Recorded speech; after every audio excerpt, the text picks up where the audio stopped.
The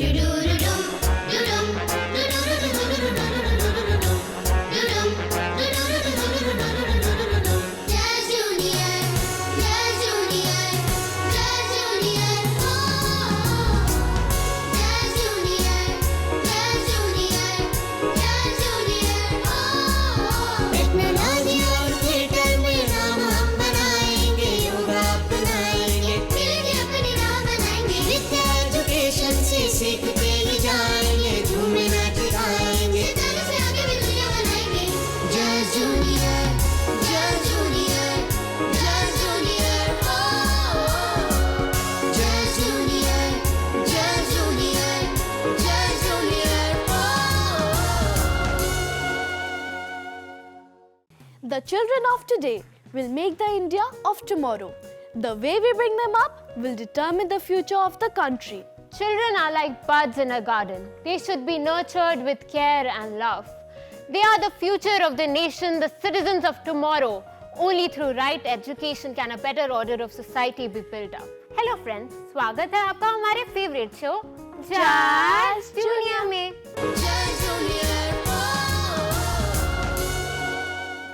I'm Sanskriti Verma And I'm Saiba Sangroya. Hi friends, how are you? Hope you are happy और मजे में। दी happy तो है, new friends, new class और new books भी हैं। अरे रुको रुको साहिबा, मुझे पता है तुम कितनी एक्साइटेड हो अपने न्यू फ्रेंड्स से मिलने के लिए और स्कूल के लिए भी। अरे दी, आपको तो कुछ भी नहीं पता। ओहो साहिबा, मैं तो बिल्कुल भूल ही गई। हाँ दी, आजकल यही तो हो रहा है आपके साथ। दी, क्यों ना हम अपने एरोबिक इंस्ट्रक्टर और शिखा दी को बुला ले और चले उनके साथ। अरे कहाँ जा रही हो साहिबा? ओ याद आया, फिटनेस वर्ल्ड में, है ना? Yes the, let's welcome Shweta the and juniors.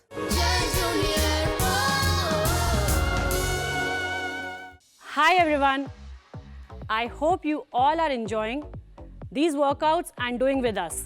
It's not about being strongest or fastest. It's all about being the best version of you. चलिए शुरुआत करते हैं अपनी वर्कआउट की। आज का वार्म अप होगा in combination with jumping jacks and butt kicks. तो बच्चों, आज हम कौन से बॉडी पार्ट पे फोकस करेंगे? Today we will focus on legs.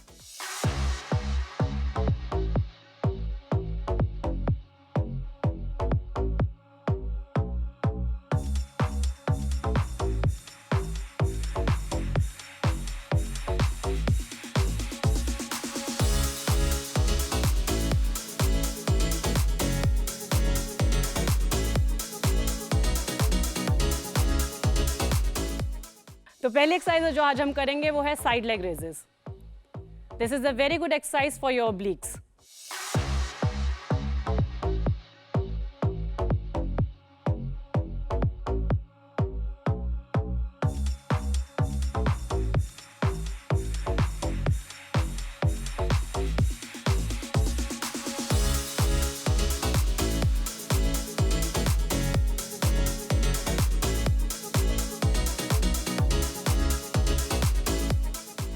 Second exercise जो आज हम करेंगे वो है minute for a minute will be running on the spot, sprinting.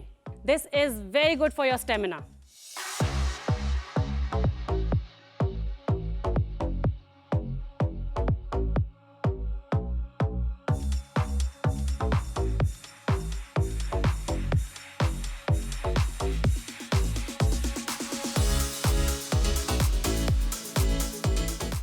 Third exercise which we will do is side crunches.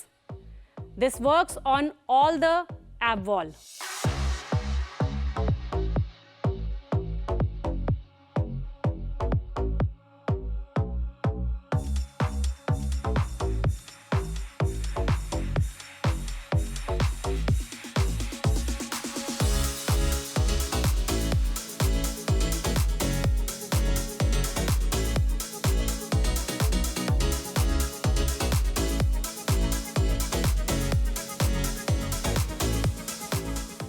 Fourth exercise which we will do is skipping.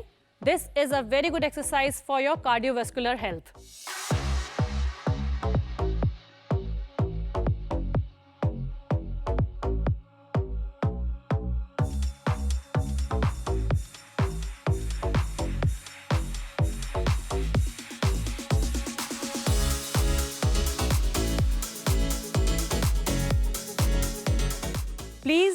try to maintain your breath throughout your workout. Keep it very normal and easy. Let's cool down.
Thank you for staying with us.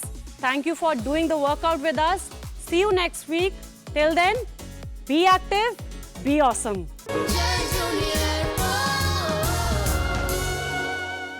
दादू आप मुझे लेने क्यों नहीं आए? बेटा दादू की तबीयत खराब है, उन्हें तेज बुखार, सर दर्द और उल्टियाँ भी हो रही हैं। बच्चों, मलेरिया एक खतरनाक बीमारी है जो मादा एनोफिलीज मच्छर के काटने से होती है। ठंड के साथ कंपकपी, तेज बुखार, सर दर्द, उल्टी इत्यादि। अगर किसी को भी ये लक्षण हो तो जांच व उपचार कराना चाहिए। हमें तुरंत स्वास्थ्य केंद्र जाना चाहिए। मलेरिया के लक्षण हो तो सरकारी स्वास्थ्य केंद्र में जाकर मुफ्त में जांच और संपूर्ण उपचार करवाएं। ये दृढ़ संकल्प हमारा है। भारत को मलेरिया मुक्त बनाना है।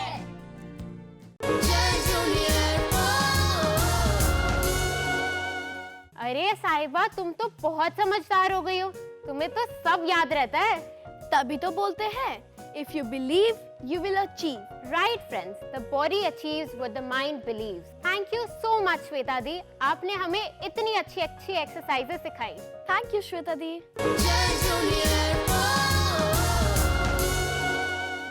तो फ्रेंड्स, आज हम बात कर रहे हैं चिल्ड्रंस राइट पर। Child right refers to the basic needs and entitlement children all across the world should enjoy, irrespective of their caste, color, creed, ethnicity, religion and ability.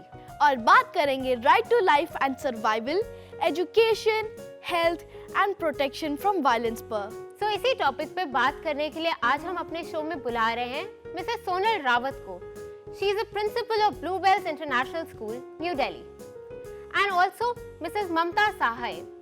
She is a social worker championing causes for women and children. She is a part of many quasi-judicial bodies like Juvenile Justice Board, Child Welfare Committee, Delhi Children's Commission, as well as several internal complaints committee under the Prevention of Sexual Harassment Act. Let's welcome Mrs. Mamta ma'am to our show.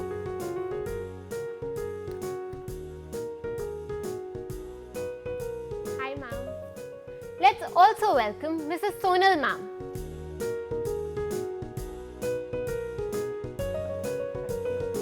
Welcome to our show ma'am. Thank you. Please have a seat. Thank you. तो अपने show को आगे बढ़ाने से पहले देख लेते हैं एक short film.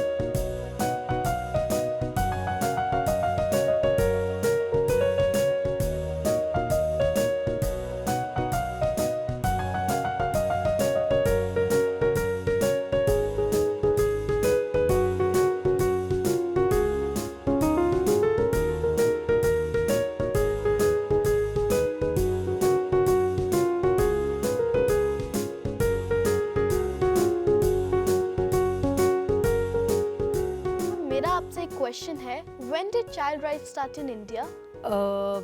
The government of India ratified a convention on the rights of the child with the UN in 1992.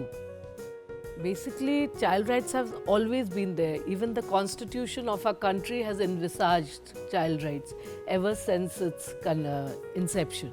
So Sonal ma'am, I have a question for you. School में विद्यार्थियों को पढ़ाई के साथ साथ अब उनके मौलिक अधिकारों के बारे में कैसे समझाते हैं? सबसे इम्पोर्टेंट पार्ट है एक्सपीरियंस. बच्चे उसको कैसे एक्सपीरियंस करते हैं. स्कूल में आपका एनवायरनमेंट कैसा है, केयर का है, इंक्लूजन का है, नॉन डिस्क्रिमिनेशन का है, तो बच्चे एक्सपीरियंस करते हैं. So first and foremost is the experience. उसके बाद the next step is of course the text books and how do we in the classrooms take it forward. So we do it with lot of discussions, we do it with lot of project work based for social justice and child right. We also base it through life skills, we base it through our assemblies, जहाँ पे हम ये important मुद्दे जो हमारे पास newspapers में भी आते हैं वो discuss होते हैं. Children conduct assemblies on their own where they talk about what problems they are facing. Also, we have a very important aspect of a school work, that is a community service.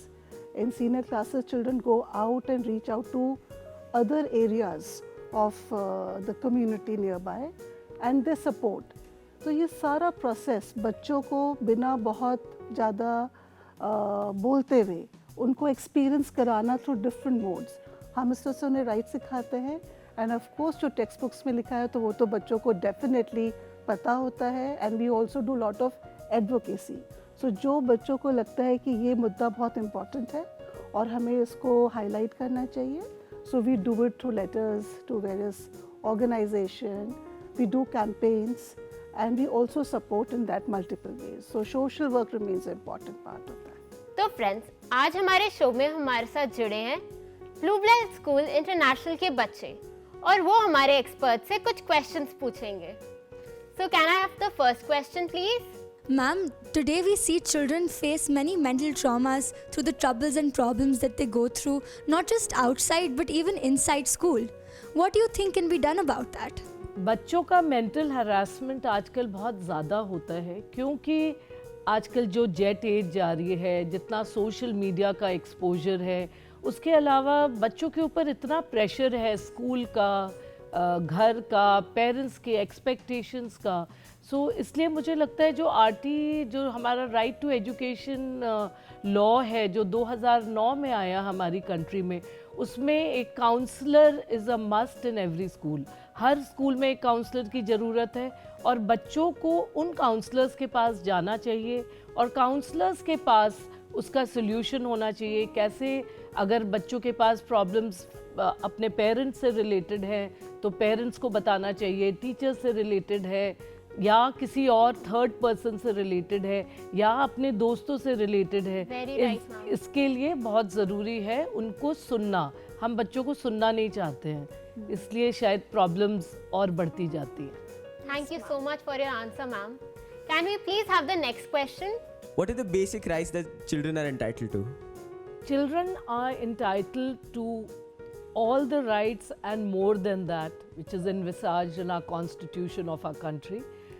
Besides right to life, they have a right to non-discrimination, they have a right to family, they have a right to care, they have a right to protection, and the most important right which they have is right to be heard, which is generally ज़्यादातर हम बच्चों को सुनना नहीं चाहते हैं. सो बच्चों को सुनना, उनकी परेशानियों को सुनना, उनका प्रॉब्लम्स को सॉल्व करना, ये एक बहुत बड़ा है. उसके अलावा जो बच्चों के पेरेंट्स नहीं हैं उनके लिए स्टेट है. State has the right to look after children who are in need of care and protection or children who are in conflict with law. So बच्चों की हर राइट है जो आप सोच सकते हो. ममता इज़ सो राइट बिकॉज अगर हम इसको मैक्रो व्यू में देखें, it is about treating children as individuals first, and secondly it's about the assurance of a child that the child will be looked after and will develop into a good citizen of the country, can have the livelihood. So ये सब कैसे होगा? ये आपका care से होगा, आपके social emotional wellbeing से होगा, आपको एजुकेशन से होगा. फोर्स लेबर नहीं होना चाहिए, बच्चों को फोर्स नहीं, हाँ बिल्कुल नहीं होना चाहिए. तो ये बेसिक आइडिया हम अगर समझ सके, it takes a village to raise a child. तो सारा कुछ जो भी कॉन्स्टिट्यूशन है वो सब इस तरह से दे रखा है कि बच्चे की परवरिश, केयर पैरामाउंट हर एक तरह से, physical, mental, vocational, social wellbeing, ताकि जैसे वो ग्रो करते जाए वो इंटीग्रेटेड रहें सोसाइटी में, सोसाइटी के वैल्यूएबल पार्ट बने और आगे नेशन बिल्डिंग में काम करें।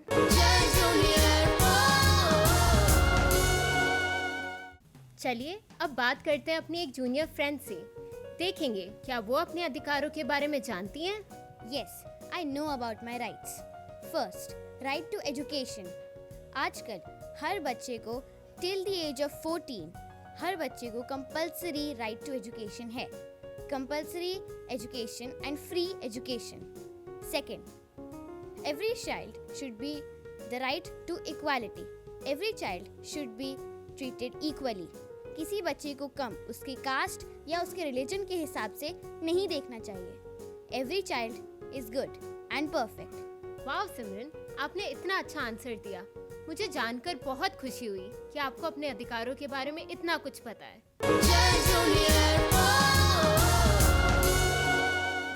फ्रेंड्स, आप हमारे एक्सपर्ट से अपना अगला क्वेश्चन पूछ सकते हैं। What actually is the objective of the Juvenile Justice Act? Would you like to share some response on it? See, Juvenile Justice Act is the law for the protection of children of our country. It is divided into two parts. One part looks after the care and protection of children, which is looked after by the Child Welfare Committee, which is a bench of magistrates. And then for children in conflict with law, we have the Juvenile Justice Board, which is headed by a principal magistrate and two social workers who form a bench. So that is basically जो बच्चे murder करते हैं, rape करते हैं या किसी तरह की चोरी करते हैं, उनको जुवेनाइल जस्टिस बोर्ड में जाना होता है, जहां उनका जो भी केस होता है वो वहाँ, क्योंकि बच्चों को पुलिस स्टेशन में नहीं ले जाना होता है, बच्चे पुलिस में नहीं जाते हैं, इसलिए पुलिस वालों की भी बहुत ज़्यादा ट्रेनिंग होनी चाहिए कि बच्चों को कैसे ट्रीट किया जाए, क्योंकि जो जुवेनाइल जस्टिस लॉ है हमारी कंट्री की, वो बहुत अच्छे से इसको समझाती है। उसके अलावा जो चाइल्ड वेलफेयर कमेटी होती है, वहाँ बच्चे जिनके माँ बाप नहीं हैं, जो घर से भाग जाते हैं, जिनके साथ रेप होता है, जिनके साथ तरह तरह की ऐसी राइट्स की अवहेलना होती है, वो सब बच्चे juvenile under the juvenile justice act child welfare committee में जाते हैं, जो हर डिस्ट्रिक्ट में है। राइट ममता, जो आप बात कर रहे थे, I think it's really relevant, क्योंकि ओवरआर्चिंग प्रिंसिपल हमारा ये है कि जो बच्चे पुलिस स्टेशन न जाएं, अगर कुछ गलती हुई है, कितनी हीनियस हुई है, बिकॉज अंडर एज है, तो उनको I would say correctional attitude change, behavioural change की तरफ लेके आए। और दूसरा, आपके ऑर्फन्स हो गए, चिल्ड्रन हुआ कॉट एंड चाइल्ड ट्रैफिकिंग से बच्चे निकल के आते हैं, उन सब का केयर जब पेरेंट्स नहीं कर पाते हैं, तो नॉन गवर्नमेंटल ऑर्गेनाइजेशन जो इसके साथ जुड़ती हैं थ्रू दिस एक्ट, वो भी सोसाइटी के लिए बहुत बेनिफिशियल है, because 40% of our population is under 18 years, और इसमें से क्योंकि हमारी कंट्री अभी भी बहुत सारी चीज़ों में स्ट्रगल कर रही है, तो एस्पिरेशनल वैल्यू की वजह से या फॉर डिफरेंट फैक्टर्स जो हम मेंशन नहीं कर पाएंगे यहाँ पे, जो भी होता है, idea is to again integrate them back into the society. जो जुवेनाइल जस्टिस एक्ट है, उसमें social reintegration of children is the main aspect, and family responsibility is also a very big aspect. जिन बच्चों की फैमिलीज नहीं होती हैं, उनको स्टेट देखता है, और अगर माँ बाप होते हुए भी अगर उनके साथ प्रॉब्लम्स आती हैं, तो भी स्टेट स्टेप इन करता है और देखता है। तो जो जुवेनाइल जस्टिस एक्ट है हमारी कंट्री का, वो एक बड़ा ही कॉम्प्रिहेंसिव एक्ट है और सब चीज़ों को कवर करता है। तो आइए मिलते हैं बच्चों के पेरेंट्स से, जानेंगे कि वो अपने बच्चों को उनके अधिकारों के बारे में कैसे समझाते हैं। माँ बाप अपने बच्चों के प्रथम गुरु तो होते ही हैं, साथ में उनके पहले दोस्त भी होते हैं।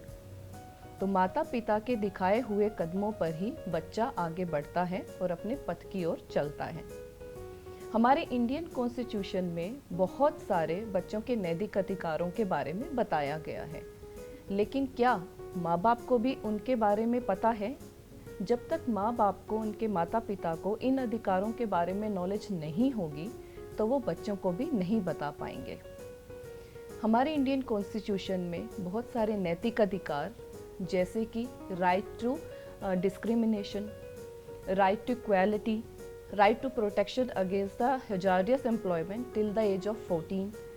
सो इस तरह के बहुत सारे अधिकार हैं कि जैसे कि right to compulsory education from age 6 to age 14, कि हर बच्चे को 6 साल से लेके 14 साल तक उन्हें कंपल्सरी एजुकेशन मिलना चाहिए।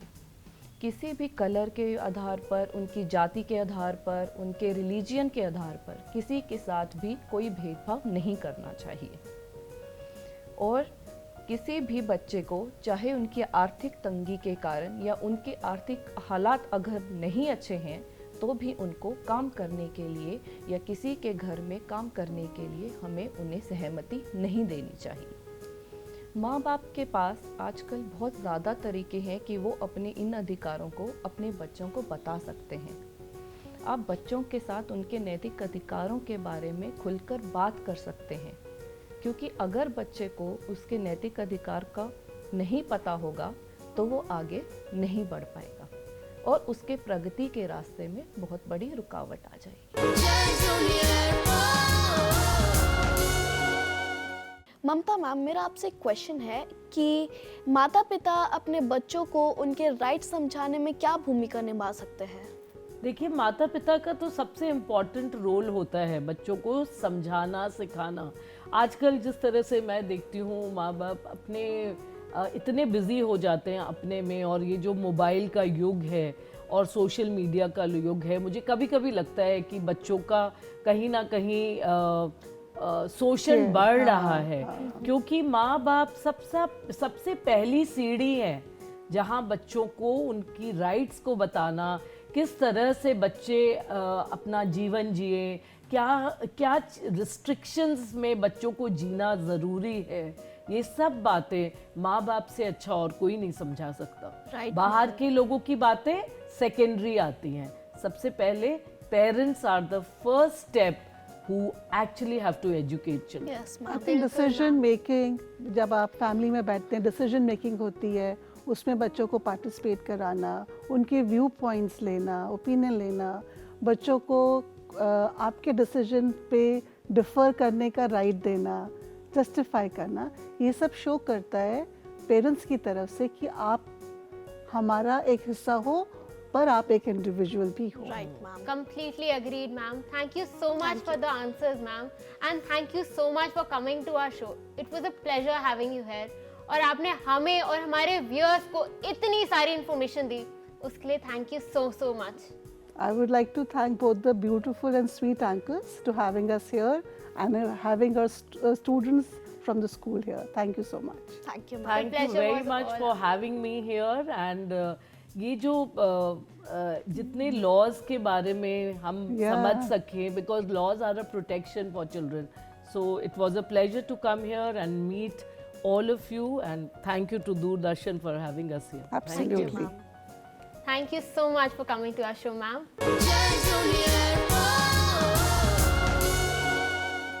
Hi Piku. Hi Piku. अरे संस्कृति दी और साहिबा, अब किसका इंतजार कर रही हो?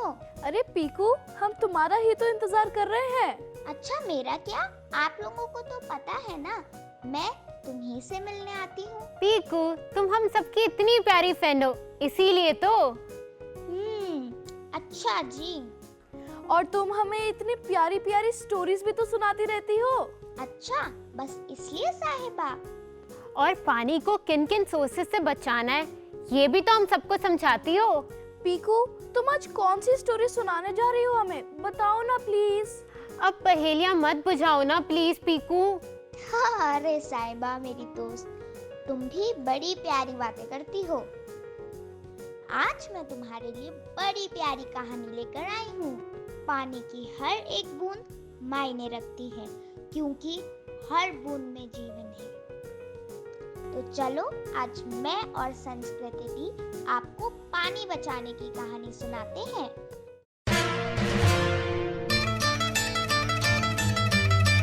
अरे किरण रुको, तुमने अपना पानी क्यों गिराया? क्या तुम लोग जानते हो, मेरे स्कूल ने एक साधारण तरीका अपनाया है पानी बचाने का। क्या है यह तरीका, हम सबको बताओ। हम लोग अपनी बोतल में बचे हुए पानी को इकट्ठा करते हैं। उससे क्या होगा? अरे ये तो झूठा पानी है ना? हाँ पता है, फिर ये सारा पानी इकट्ठा करके क्या करते हो? स्कूल कैंपस में कुछ बाल्टियां रखी जाती हैं। रोज लंच के बाद हम अपनी बोतलों में बचे हुए पानी को बाल्टी में डालते हैं।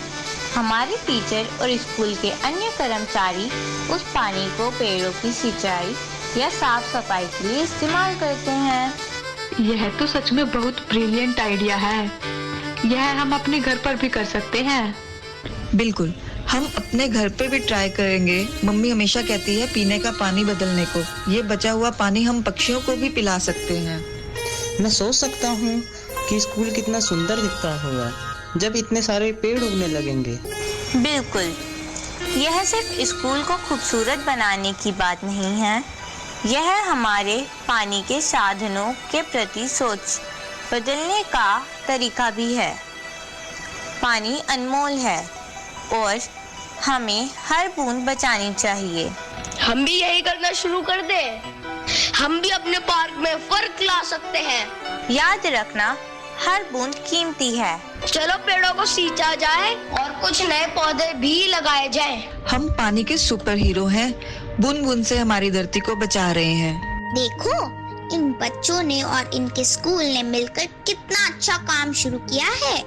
ऐसे तो हर इंसान पानी बचाने की मुहिम में जुट जाएगा। हम सब भी अब से हर बूंद बचाएंगे और देश को सजग बनाएंगे।